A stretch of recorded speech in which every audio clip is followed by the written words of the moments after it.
एक कमरे के ससुराल में आई 5 अलग 2 धर्म वाली बहू। एक ही मंडप में सुष्मिता के 5 बेटों की शादी हो रही थी और ये देखकर वह बहुत खुश थी। भगवान तेरा लाख लाख शुक्रिया, आज मेरे 5 बेटों की एक साथ शादी हो रही है।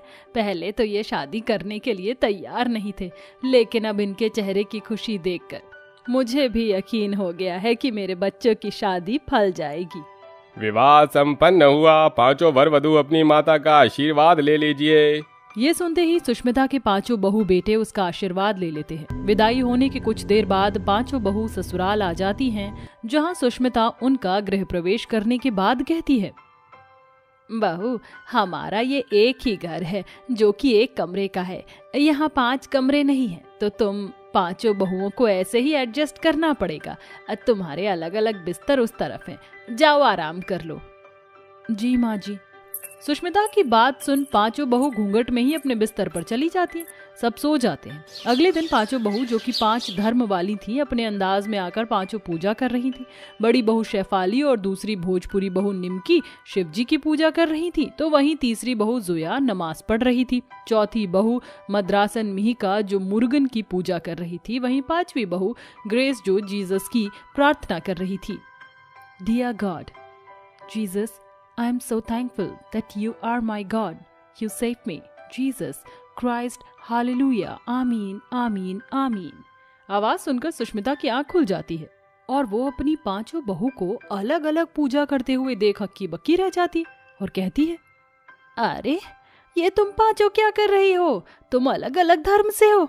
ये क्या है? एक ने मद्रासन की तरह साड़ी पहनी है, दूसरी ने हिजाब बांधा है, तीसरी फ्रॉक में है। ये सब चल क्या रहा है? आई अम्मा, वी आर आपकी 5 धर्म वाली बहू होती, मैं मद्रासन में ही का। सलाम वालेकुम मम्मी जान, मैं जोया। प्रणाम माँ जी, मैं Shefali. Good morning mother in law, I am Grace. तभी निमकी उछलकर सास के पैर छूती है, जिससे डरकर सुष्मिता पीछे हो जाती है। अब प्रणाम मम्मा जी, कैसन बा? ठीक बा? हाय राम, बाप रे बाप, ये तुम 5 बहू 5 ट्रेलर की तरह रिलीज क्यों हो रही हो? डरा ही दिया। ये क्या हो रहा है, मुझे समझ नहीं आ रहा। 5 अलग धर्म की हो, एक मद्रासन, मोमडन, हिंदू, क्रिश्चियन, भोजपुरी। आखिर कोई बताएगा मुझे ये सब क्या चल रहा है?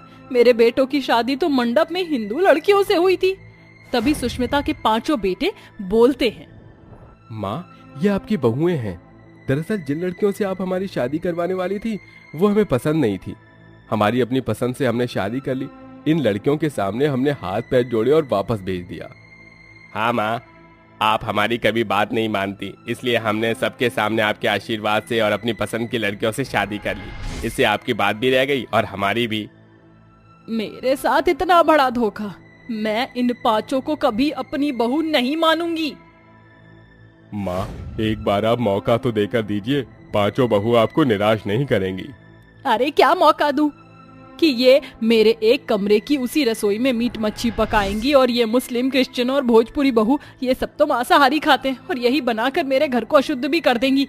नहीं नहीं नहीं नहीं, ऐसा नहीं हो सकता। हाँ माँ जल्दी मान जाइए, जोया ऐसा कुछ भी नहीं बनाएगी। हाँ अम्मी जान, आप हमें एक मौका दीजिए, हम आपको गिला शिकवे का एक भी मौका नहीं देंगे। हमें से कोई मांसाहारी नहीं खाएगा, न बनाएगा। माँ जी प्लीज मान जाइए। उसकी 5 बहू बेटे हाथ जोड़कर प्लीज करते हैं, जिसके बाद सुष्मिता मान जाती है। फिर 5 बहू खाना बनाने जाती हैं तो कहती हैं, अरे मुझे माँ जी के लिए बहुत कुछ बनाना है, पहले मुझे बनाने दो। आइए मुर्गन, पहले खाना मैं बनाती। या अल्लाह, व्हाट्स रॉन्ग विद यू, पहले हमें पकाने दीजिए। Why you are first? मुझे पहले बनाना है, वैसे ही सामान जुटाने में वक्त लग गया। अरे आप लोगन का हुई गवा, तो अब हमका खाना बनाई दे छुछुंदर। अरे ये क्या मच्छी बाजार बनाकर रखा है तुम 5 ने? बारी बारी से बना लो, 2 स्टोव हैं। जी अम्मी जान। यह सुनकर 5 बहू बारी बारी से खाना तैयार करती है। खाना बन जाने के बाद सुष्मिता खाना देखकर कहती है, हे भगवान, पता नहीं तुम 5 ने पहली रसोई में क्या बनाया है, मेरा तो खाने का भी जी नहीं करता। शेफाली बहू के हाथ का बना खा लूंगी। आई अम्मा, मैंने आपके लिए खास इडली डोसा सांबर बनाती, इट्स अ वेजिटेरियन। अम्मी जान, मैंने तो खास आपके लिए मेवे वाली सेवइयां बनाई हैं। और मॉम, मैंने आपके लिए मैपल रोस्टेड रूट्स वेजिटेबल बनाया है, खाइए। ये शाकाहारी है, ये तो मुझे दिख रहा है, पर ये कौन सा खाना है जिसका तूने इतना लंबा चौड़ा नाम बताया है? इसे तो सलाद बोलते हैं हमारे में। अच्छा मोम जी, तो मैं दूसरी डिश बना कर लाती हूँ, बटरनट स्क्वैश लसगाना। अरे बहू, ये तू क्या इंग्लिश में नाम बता रही है? शाकाहारी तो है ना? खैर जो भी हो, तू हमारी नॉर्मल डिश बना, कढ़ी पकौड़ा, राजमा चावल, छोले भटूरे, समोसे। अरे माँ जी, उसके लिए मैं हूं ना, मैं बनाऊंगी। मुझे देखिए, आज तो मैंने पहली रसोई में गाजर का हलवा, आलू की कचौड़ी और शाही पनीर बनाया है, खाइए। अरे वाह, मेरे मुंह में तो पानी आ गया। ये कहकर सुष्मिता अपनी पांचों बहू का बना खाना खाकर खुश हो जाती है। फिर उनको शगुन में सोने का हार देती है। वक्त गुजरता है, वह अपनी पांचों बहू को अपना तो लेती है, लेकिन एक कमरे में पांचों बहुओं का रहना दूभर हो जाता है। कभी रात को जोया बहू खर्राटे मारती थी तो पांचों परेशान हो जाती थी, तो कभी मीका बहू मच्छरों से परेशान होती। हे कड़वुल्ले, कितने मच्छर हमको काटती। निखिल, तुम कुछ करती है नहीं? पंखे की हवा भी मुझको ठीक से नहीं आती, बड़ा बेड फील होती। हम 5 बहू बड़ी मुश्किल से एक कमरे के ससुराल में रही थी। अरे यार सो जाओ, मेरे को जोर से नींद आती है। तभी मच्छर मारते मारते मीका सो जाती है। अगले दिन शेफाली आईने के सामने गुनगुनाते हुए तैयार हो रही थी। चढ़ती जवानी मेरी चाल मस्तानी, तूने कदर ना जानी रामा, हाय रामा हाय रामा। चढ़ती जवानी भौजाई, ये का करत हुआ? हमको तैयार नहीं होवत का? हम भी अपन से जानवर के लिए सजे। या अल्लाह, खुदा के खैर से हमें अल्लाह ने नूर दिया है, अच्छा है, हमें आपकी तरह सजने की जरूरत नहीं पड़ती। पर मुझे जरूर करना है मेकअप। एक ही कमरा, ऊपर से आईना भी एक ही। This is too much. Mother in law, आपको कुछ करना चाहिए। It is becoming difficult for us to live in the one room. Prem, why are you not doing something? How can I say something, Grace? एक room है तो रहना ही पड़ेगा। अरे ये तुम क्या चटर पटर बोले जा रहे हो आपस में? बहू बेटा जो भी हो, तुम पांचों को इसी तरह रहना पड़ेगा। पर माँ जी, यहाँ रहना मुमकिन नहीं है। शेफाली अक्का ठीक बोली थी। माँ जी, इस एक कमरे की वजह से मैं अपने हस्बैंड से बात नहीं कर पाती। ये कड़वुल्ले, सोने में बहुत खींच पिच होती। इतना नहीं, नानी के लिए बहुत इंतजार करनी पड़ती, फिर खाना बनाने का दिक्कत होती। मैं सबकी बात से मुताफिक हूँ अम्मी जान। अरे इतने टाइम से मेरे बेटे भी तो रह रहे थे, तुम भी तो इतने दिन से रहती आई हो। माँ, अगर आपको इसी झूठी बातों में रहना है तो रहिए, लेकिन आप अपने पोते पोती की उम्मीद छोड़ दीजिए, क्योंकि वो तो इस कमरे में कभी भी नहीं हो पाएगा। हमें भी अपनी पत्नियों के साथ अपना निजी समय चाहिए, जो कि नहीं मिलता। हाँ माँ, हम पांचों सब अपने आमने सामने रहते हैं। अभी तक ठीक से हम पांचों अपनी पत्नियों से बात नहीं कर पाए। अपने बहू बेटों की इतनी बात समझने के बाद सुष्मिता को अपनी गलती का एहसास होता है और वो अपनी बहुओं से कहती है, बहू मुझे माफ कर दो। आज जब तुमने अपनी बात रखी तो मुझे समझ आया, वरना मैंने तो ये सोचा ही नहीं था कि तुम पांचों को कितनी तकलीफ होती है एक कमरे के अंदर रहने में। निखिल, प्रेम, ऋषभ, गौरव, साहिल बेटा, तुम पांचों इस घर को बनवा लो ताकि आगे जाकर ऐसी दिक्कत फिर ना हो। जी माँ, हम कल से काम करवाते हैं। ये हुई ना हमारी सासू माँ अम्मा वाली बात। शुक्रिया माँ जी, आप हमारी बात समझ गई। इतना सब होने के बाद अगले दिन ही सुष्मिता के पांचों बेटे उस घर को बनवाना शुरू करते हैं। कुछ महीनों बाद वह घर तैयार हो जाता है, जहां सुष्मिता की 5 अलग अलग धर्म वाली बहू अपने अपने कमरे में रहती हैं और सब खुशी खुशी रहने लगते हैं। सभी लोग मंडप के चारों ओर बैठे होते हैं और मंडप में बैठा हुआ पंडित शादी के मंत्र पढ़ रहा होता है। ओम मंगलम भगवान विष्णु, मंगलम गरुड़ध्वजः, मंगलम गणिकाक्ष, मंगलाय तनोहरि। उस मंडप में अनुपमा एक अधेड़ उम्र के बुढ़े आदमी के साथ बैठी होती है। चलिए जजमान, अब अपना हाथ आगे बढ़ाइए और वधू का हाथ अपने हाथ में रखिए, जिसके बाद आपको सामग्री अग्नि में डालनी है। पंडित के कहने पर वो बुढ़ा अमित और उसकी होने वाली पत्नी अनुपमा, जो कि अभी केवल 23 साल की ही थी, वो पंडित के कहने पर अग्नि में सामग्री डाल देते हैं। बेचारी अनुपमा बहुत रो रही होती है। वहीं मंडप के पास बैठी हुई औरतें आपस में बातें करती हैं। हे भगवान, आखिर क्या देखा है उषा बहन ने इस अधेड़ उम्र के बुढ़े आदमी में। अरे औरतों की जिंदगी कितनी कठिन होती है। अगर उनका पति मर जाए तो उनके साथ इसी तरह बर्ताव किया जाता है। अरे मैंने तो सुना है कि अधेड़ उम्र का आदमी बहुत अमीर है और इसने बेचारी अनुपमा से शादी करने के लिए खूब सारा पैसा भी दिया है उषा को। और इस जैसी लालची औरत का हो ही क्या सकता है, गरीब तो है ही और एक कमरे में गुजारा कब तक करती, इसलिए शॉर्टकट रास्ता ढूंढा इसने। तभी वहाँ पर सागर शहर से आता है और अपनी विधवा भाभी की शादी एक अधेड़ उम्र के आदमी से होते हुए देख हैरान रह जाता है। दूसरी तरफ वो औरतों की सारी चुगली भी सुन लेता है। मेरे होते हुए मैं इतना बड़ा अनर्थ नहीं होने दूंगा। सागर आकर शादी को रोक देता है, जिसके चलते उषा बहुत ज्यादा गुस्से में आ जाती है। अरे बेटा, तू पागल हो गया है? अरे हो जाने दे इस विधवा की शादी। अरे ये शादी करके इस घर से चली जाएगी तो तुझे अपनी बहू लाने में कोई दिक्कत नहीं होगी, और तू जानता तो है ही हमारे पास एक ही कमरा है। ये आप कैसी बातें कर रही हो माँ? आप एक अधेड़ उम्र के आदमी से भाभी की शादी करवा दोगी तो क्या वो खुश रहेंगी? और एक कमरे के लालच में मैं ऐसा अनर्थ नहीं होने दूंगा। वह अनुपमा का हाथ पकड़ता है और उसे मंडप से उठाकर अपने घर के एक कमरे में ले आता है।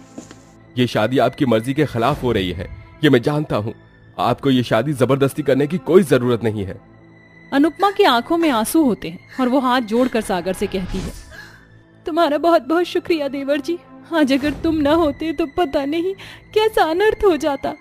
भाभी, आप मेरी जिम्मेदारी हो और अब से आपके ऊपर कोई अत्याचार नहीं होगा। ये सब उषा कमरे के बाहर दरवाजे के साथ खड़े होकर सुन लेती है, जिसके चलते वो कमरे में आती है और अनुपमा को पकड़कर मारना शुरू कर देती है। कलच्चिनी कहीं की, तूने अब मेरे छोटे बेटे को भी अपने जाल में फंसा लिया है, लेकिन तू चिंता मत कर, मैं बहुत जल्द अपने छोटे बेटे की शादी करवा दूंगी, जिसके चलते तेरा मेरे बेटे से पीछा छूट ही जाएगा। माँ जी, आप ऐसा क्यों सोचती हो? देवर जी मेरे छोटे भाई की तरह हैं, मैं उनके बारे में ऐसा कभी सोच भी नहीं सकती। पहले तो तू मेरे बड़े बेटे को खा गई, लेकिन अब तू मेरे छोटे बेटे के पीछे पड़ी है। अरे तुझे क्या लगता है तू बहुत तेज है? मैंने सुना था कि डायन भी 7 घर छोड़कर वार करती है, लेकिन तू तो डायन से भी बदतर है।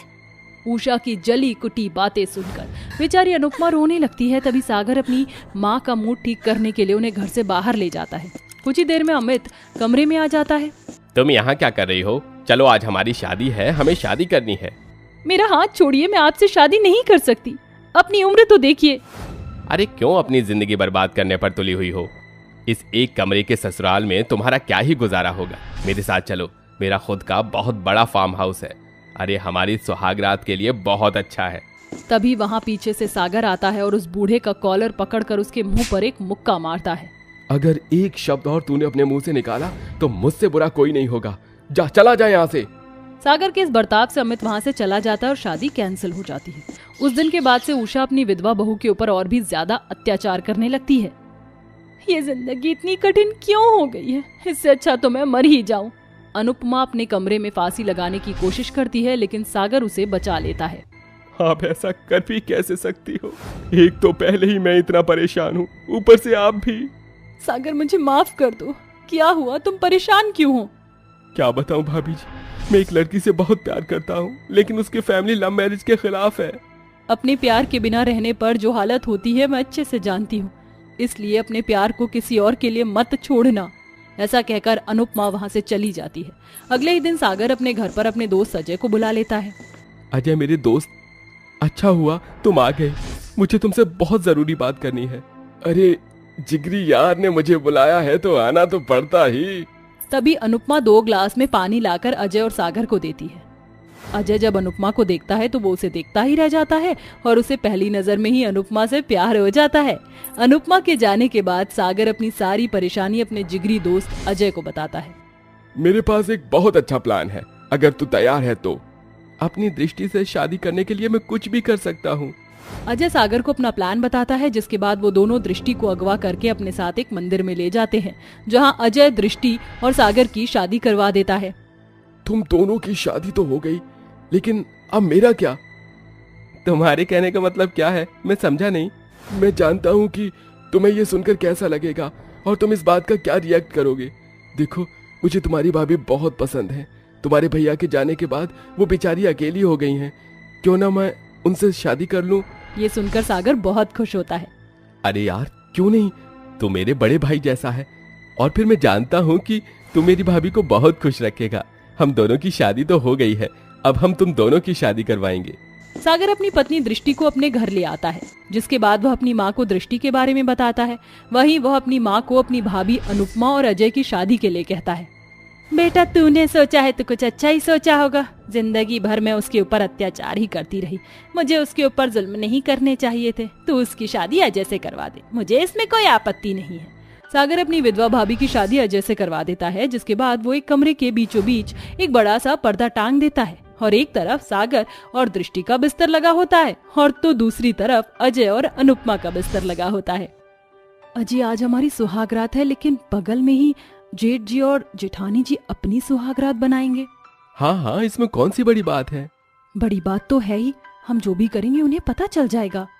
अरे तुम बस करो, मुझसे अब रुका नहीं जा रहा, मेरे थोड़े नजदीक आओ। सागर के इतना कहते ही अजय दूसरी तरफ से हल्का सा खांसता है।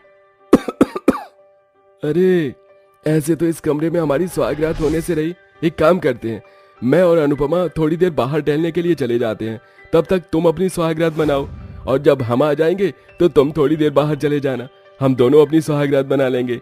और वैसे भी अगले दिन तो मुझे अनुपमा को अपने साथ अपने घर लेकर ही जाना है। अजय अपने साथ अनुपमा को ले जाता है, जिसके चलते वह एक दूसरे को थोड़ा जान लेते हैं।